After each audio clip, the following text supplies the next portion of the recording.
जगन्नाथ सारका आईन और अनुसूचित जनजाति और अनुसूचित जाति कल्याण मंत्री होई दलितों अधिकार को कुठारघात कर बेआईन भाव भित्तिप्रस्तर स्थापन कले। आज रायगढ़ जिला अंतर्गत कोतापेटा ग्रामर कादम्बिरी गुड़ा स्थित दलितों समाधि जमी नूतन भित्तिप्रस्तर स्थापन को नहीं कोतापेटा ग्रामर लोक उत्तेजना देखा जायथिला।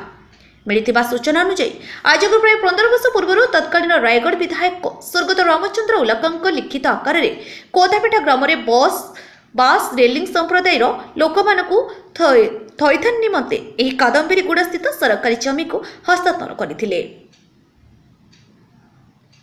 तत्कालीन तहसीलदार रायगढ़ लोक अलग अलग भाव लिखित आकार में देइछंती।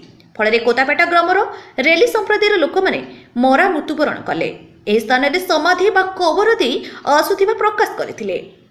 हठात माननीय मंत्री श्रीजुक्त जगन्नाथ सारका आईन अनुसूचित जनजाति और अनुसूचित जाति कल्याण मंत्री एही स्थान में तेंतुली प्रक्रिया केन्द्र निर्माण पर भित्तिप्रस्तर स्थापित को विरोध करी कोतापेटा ग्रामर पाखापाखि 1000 रु अधिक संख्यार पुरुष और महिला माने सामिल होई विरोध करी कोतापेटा ग्रामर कादम्बिरी गुड़ा स्थित से स्थान में पहुंचवा सह गणविक्षोभ प्रदर्शन सहित भित्तिप्रस्तर स्थापित फल को भांगी। उद्यक्त जनता दाबी थिला आमे एही जगह समाधि करिबु। मंत्री महोदय आमर दाबी को विचार को नियंतु नहले आमे एही विरोध में राजरास्ता रे ओह्लाइबु नाही तो आगामी निर्वाचन में सीधा सड़क भोट बचन करने को निष्पत्ति नेबाकू पछेइबु नाही। तेणु यार समाधान यथाशीघ्र करिबा आमर दाबी। श्रीजुक्त जगन्नाथ सारका आईन मंत्री होई किपरि आईन विरोधी कार्य कले बोली साधारण रे चर्चा होइथिला। आसंतु सुनिबा सेमाने कोन प्रतिक्रिया रखिछंती।